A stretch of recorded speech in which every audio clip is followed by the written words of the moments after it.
Halo guys, Angga di sini. Jadi di sini saya akan menjelaskan tentang keanekaragaman hayati. Nah, sebelum nonton video ini, jangan lupa ditekan dulu tombol like and subscribe-nya dan jangan lupa bunyikan loncengnya. Keanekaragaman hayati adalah varian kehidupan di bumi yang mencakup seluruh makhluk hidup, baik itu tumbuhan, hewan maupun mikroorganisme. Keanekaragaman hayati meliputi 3 komponen utama, yaitu genetik, spesies, dan ekosistem.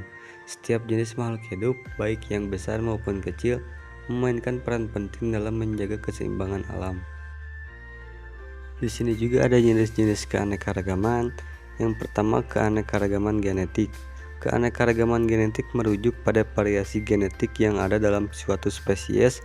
Setiap individu dalam suatu spesies memiliki karakteristik genetik yang berbeda, yang memungkinkan spesies tersebut beradaptasi dengan lingkungannya.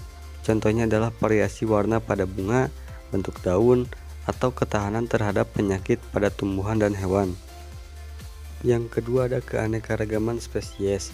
Keanekaragaman spesies adalah variasi antara berbagai spesies yang ada di bumi, seperti manusia, sapi, pohon mangga, ikan paus, dan sebagainya. Setiap spesies memiliki peran penting dalam ekosistem, baik sebagai produsen, konsumen, atau dekomposer. Semakin banyak spesies yang ada, semakin kompleks dan stabil ekosistemnya. Yang ketiga ada keanekaragaman ekosistem. Keanekaragaman ekosistem mencakup variasi ekosistem yang ada di bumi, seperti hutan hujan tropis, padang rumput, gurun, dan lautan. Setiap ekosistem memiliki ciri khas dan mendukung kehidupan spesies yang berbeda. Keanekaragaman ekosistem sangat penting untuk menyediakan berbagai sumber daya alam yang dibutuhkan oleh makhluk hidup, termasuk manusia. Selanjutnya, keanekaragaman hayati memiliki peran penting dalam menjaga keseimbangan alam dan mendukung kehidupan manusia. Yang pertama, penyedia sumber daya alam, menyediakan pangan, obat-obatan, dan bahan bangunan seperti tumbuhan obat dan ikan sebagai sumber protein. Yang kedua, menjaga keseimbangan ekosistem, menghindari gangguan ekosistem akibat kepunahan spesies.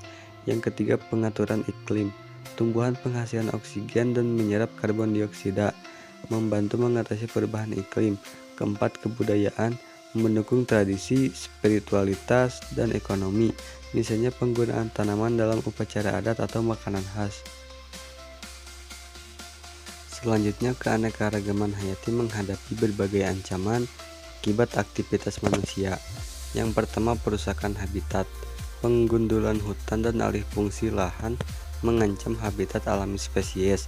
Yang kedua, perubahan iklim. Peningkatan suhu global dan cuaca ekstrim memaksa spesies beradaptasi, beresiko punah jika gagal. Yang ketiga, pemburuan liar dan perdagangan satwa. Aktivitas ini mengurangi populasi spesies dan merusak ekosistem. Yang keempat, polusi. Limbah industri dan sampah mencemari lingkungan, membahayakan banyak makhluk hidup. Dan yang terakhir, untuk menjaga keanekaragaman hayati, berbagai langkah pelestarian yang dapat dilakukan. Yang pertama, konservasi alam, melindungi dan merestorasi habitat alami melalui pembuatan taman nasional, cagar alam, dan kawasan konservasi lainnya sehingga spesies dapat berkembang biak dengan aman. Yang kedua, pengurangan penggunaan bahan kimia berbahaya, mengurangi penggunaan pestisida dan bahan kimia yang merusak lingkungan dengan mengganti menggunakan bahan organik dan ramah lingkungan. Yang ketiga, edukasi dan kesadaran masyarakat, memberi edukasi dan melakukan kampanye untuk meningkatkan kesadaran tentang pentingnya keanekaragaman hayati, sehingga lebih banyak orang peduli terhadap pelestariannya. Yang keempat, melibatkan komunitas lokal, mengikut sertakan masyarakat sekitar kawasan konservasi untuk menjaga keanekaragaman hayati sekaligus memanfaatkan sumber daya alam secara bijaksana dan berkelanjutan.